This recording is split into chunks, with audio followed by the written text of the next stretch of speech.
सदाशिवाय गुरवे सच्चिदानन्दमूर्तये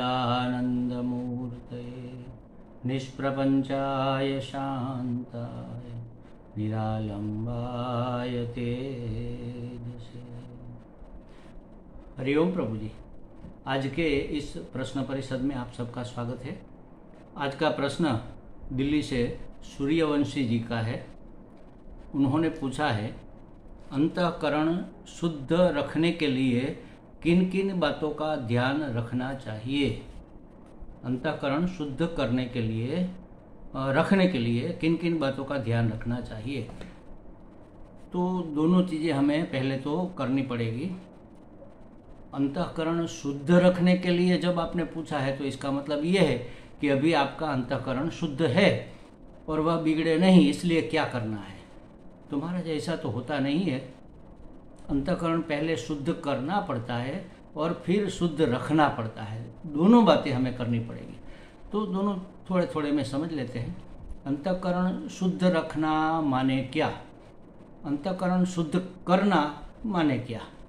देखो, हमें परमात्मा प्राप्ति करनी है, हमें अखंड आनंद की प्राप्ति करनी है, हमें सभी समस्याओं से मुक्ति चाहिए, हमें इस जन्म मरण के बंधन से भी मुक्ति चाहिए और हमें सभी पराधीनताओं से, बाह्य और अंतर, सभी पराधीनताओं से भी मुक्ति चाहिए। सभी प्रकार की मुक्ति को एक शब्द में मोक्ष कह लो। हमें मोक्ष चाहिए, किससे? जिससे हमें परेशानी है, जो हमारी समस्या का कारण है, उससे हमें मुक्ति चाहिए। और उससे मुक्त होकर क्या चाहिए? हमें अनंत आनंद, अखंड आनंद, एक रस आनंद चाहिए, परम आनंद चाहिए। सादे शब्दों में कहे तो हर एक व्यक्ति दुख निवृत्ति और सुख अवाप्ति चाहता है। अपने जीवन में व्याप्त हो जाना चाहिए सुख। कण कण में, रोम रोम में सुख ही सुख हो। हर जगह, हर समय, हर वस्तु में, हर परिस्थिति में हमें सुख ही सुख हो, मतलब कि आनंद ही आनंद हो, ये हम चाहते हैं। और दुख ऐसे जाए कि वापस कभी न आए। तो महाराज हमारे इन सभी शब्दों का एक शब्द में अगर कहे तो हमें परमात्मा प्राप्ति करनी है, परमात्मा दर्शन प्राप्त करना है। दर्शन ऐसे स्थूल रूप में कोई मूर्ति का दर्शन करके हम तृप्त हो जाए, ऐसी बात नहीं है। परमात्मा का दृष्टिकोण, परमात्मा का ज्ञान, यहाँ दर्शन का अर्थ है ज्ञान, दर्शन का अर्थ है दृष्टिकोण। परमात्मा का ज्ञान प्राप्त करना है। अच्छा, परमात्मा माने ब्रह्म समझ लो। ब्रह्म का ज्ञान प्राप्त करने से क्या फायदा होगा? ब्रह्मविद ब्रह्मेव भवति। जो ब्रह्म को जानता है वह ब्रह्म ही हो जाता है, परमात्मा ही हो जाता है। हमें परमात्मा नहीं बनना है, हमें तो दुख निवृत्ति और सुख प्राप्ति करनी है। अच्छा महाराज, इसी का नाम परम आत्मा है, क्योंकि परमात्मा का लक्षण क्या है?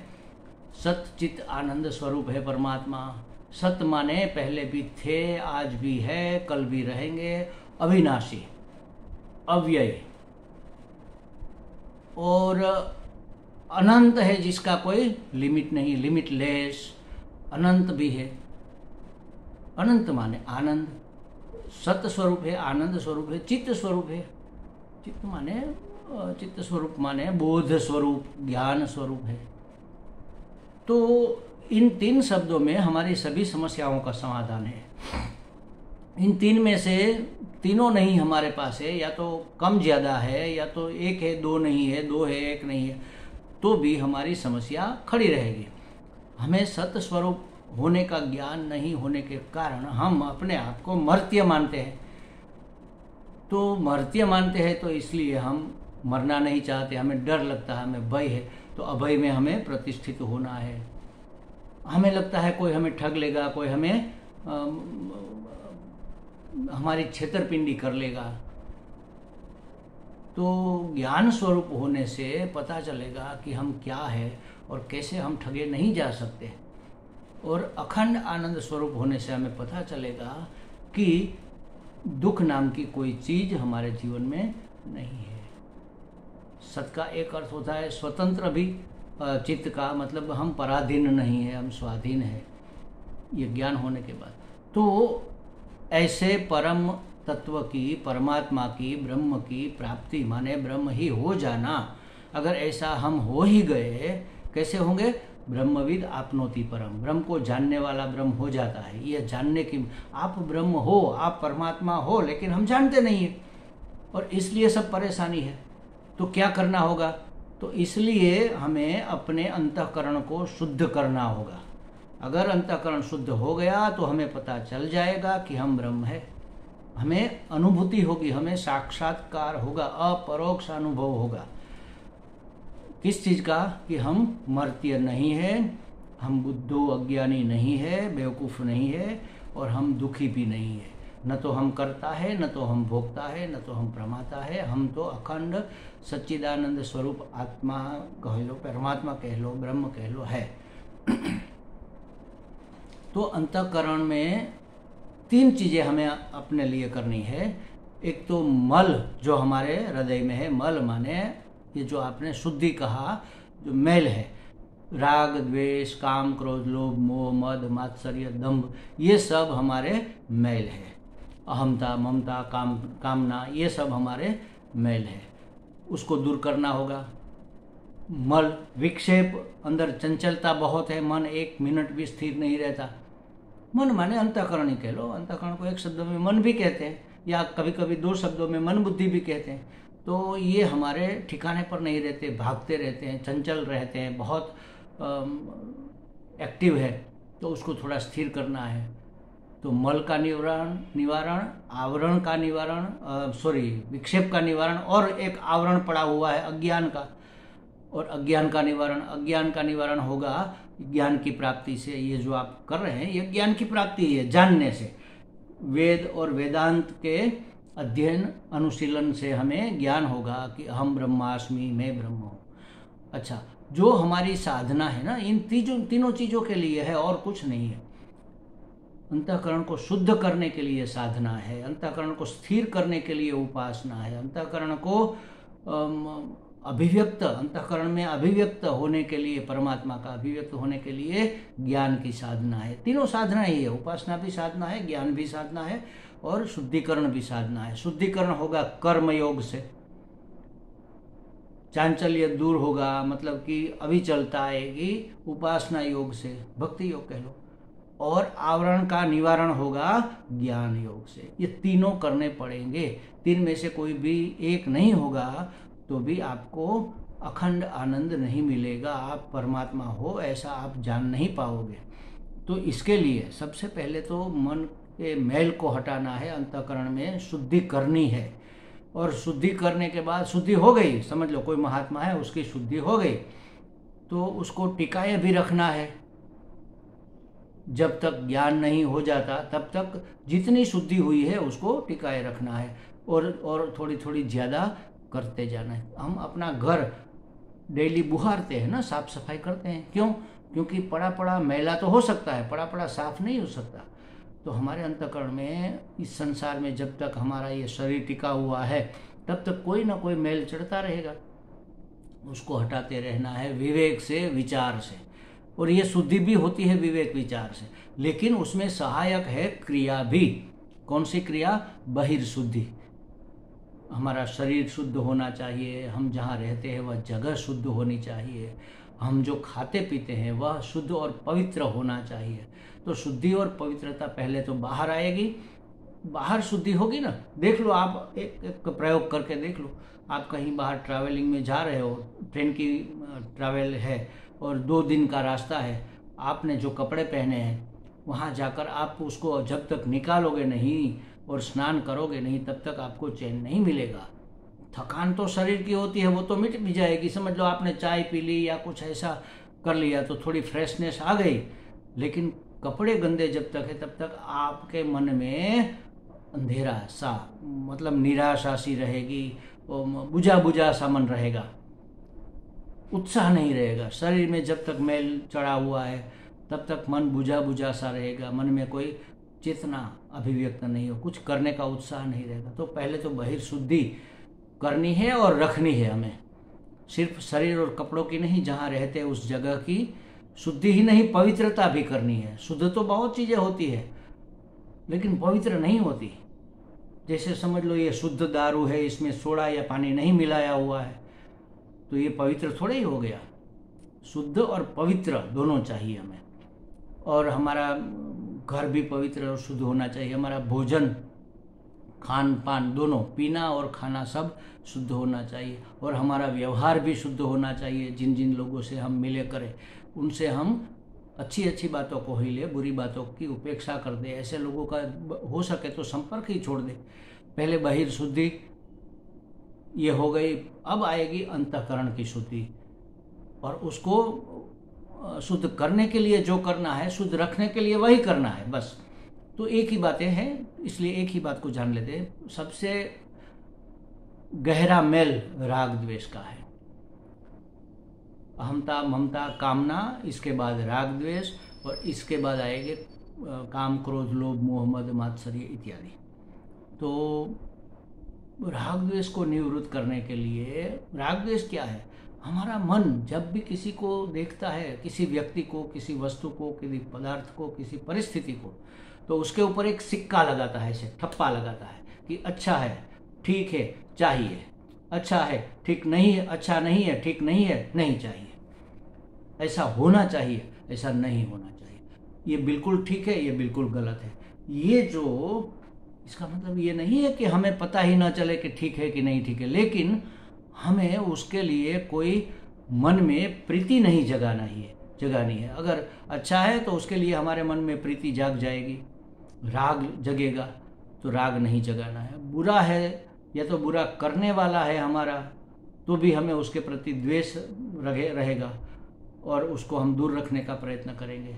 तो द्वेष भी नहीं रखना है, राग भी नहीं रखना है। जो है सो है, हमारे प्रारब्ध के अनुसार हमारे सामने ये सब आ रहा है और उसको हमें पास हो जाने देना है, मतलब उसके प्रति उपेक्षा दृष्टि रखनी है। अगर उसका कोई फल है तो उसको शांति से भोग लेना है, बस आगे बढ़ जाओ।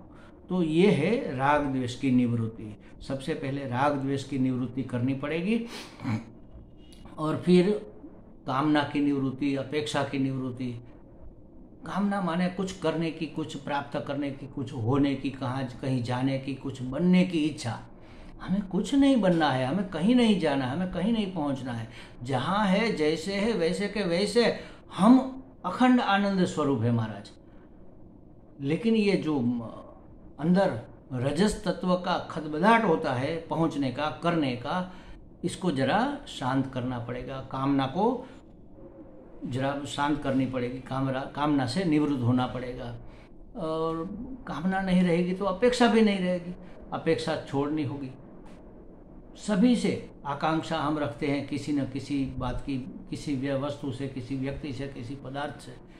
कि जैसे कपड़ा हमने खरीदा तो हमारी ये अपेक्षा रहती है कि इतना टिकना चाहिए।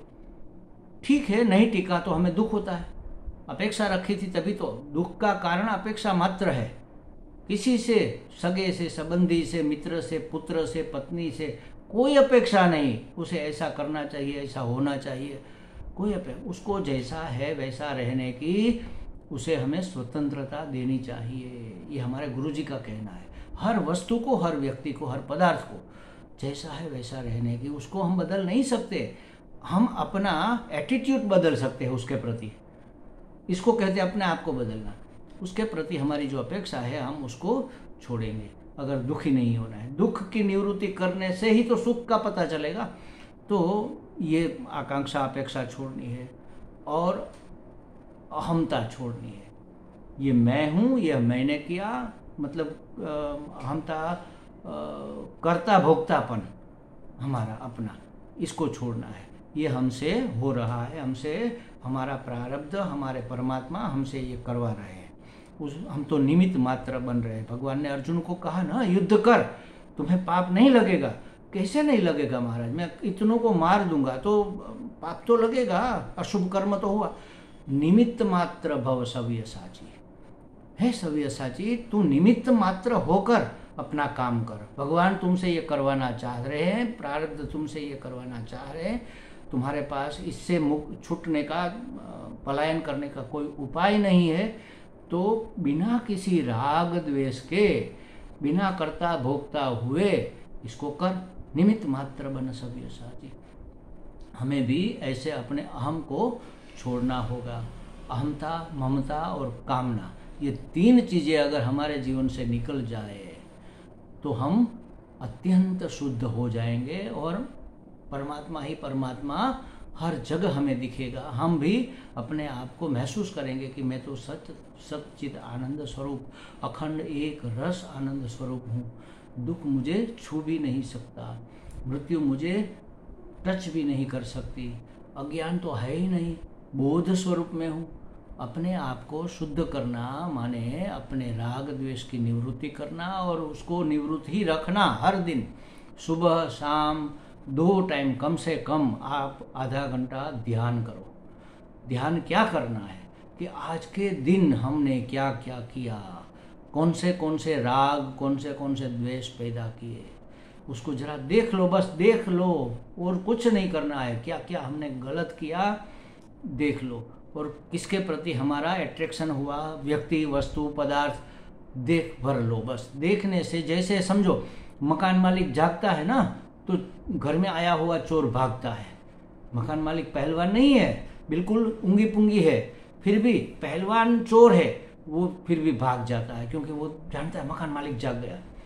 तो जब हम जागते हैं तो ये साले सब चोर, ऐसा नहीं कहना चाहिए, काम, क्रोध, लोभ, मोह, मद, मात्सर्य, दंभ आदि सब चोर है, आतंकवादी है, घूसणखोर है, ये सब हमारे जागते ही भाग जाएंगे। तो सुबह बैठकर, शाम को बैठकर जरा जागो, देखो कि क्या क्या हो रहा है, और उस जागृति को, उस अवेयरनेस को पूरे दिन बनाए रखो। अंतःकरण शुद्ध रखने के लिए ये बहुत जरूरी है। शुद्ध करो और शुद्ध रखो। किसी के प्रति कोई राग नहीं, किसी के प्रति कोई द्वेष नहीं।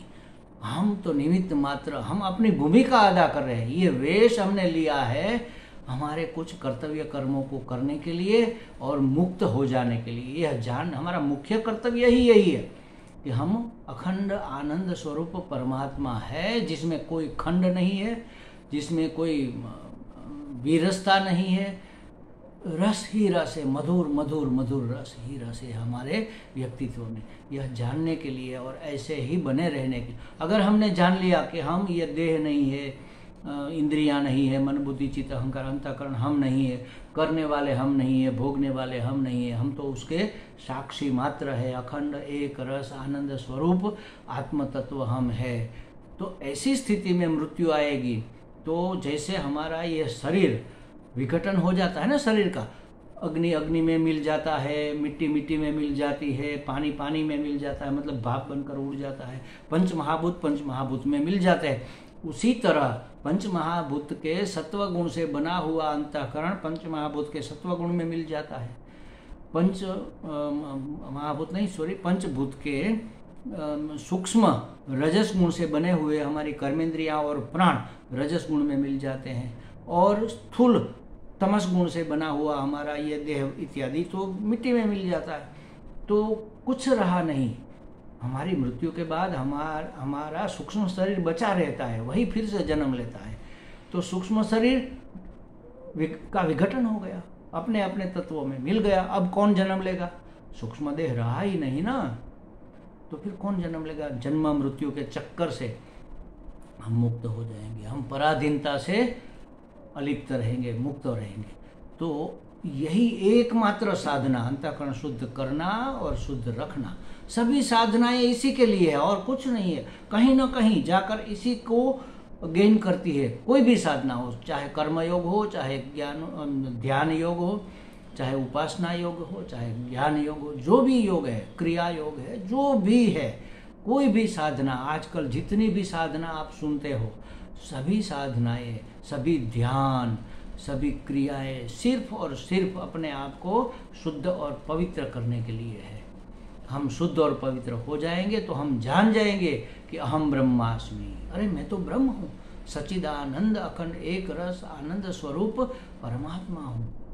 ये जानना, मुझे कोई समस्या छू नहीं सकती, मुझे दुख स्पर्श नहीं कर सकता, ये सब पराधीनता तो क्या चीज़ है। मैं ही मैं हूँ और कुछ है ही नहीं, कौन मुझे पराधीन करेगा। अभय में प्रतिष्ठित हो जाना है तो हमें यही साधना करनी है, अंतःकरण को शुद्ध करना है और शुद्ध रखना है। हम इसके ऊपर तो बहुत सारी बातें हो सकती है, जितनी बोले कम है, बहुत तो रह गई, बहुत थोड़े बहुत हमने बता दिए। तो आप जैसे जैसे करते जाओगे सभी से शुद्ध होता है, कर्म योग से भी शुद्ध होता है, उपासना योग से भी शुद्ध होता है, ज्ञान योग से भी।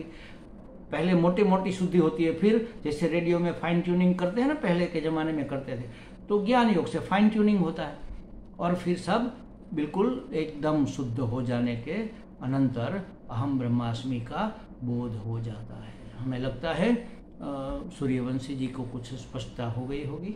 हरि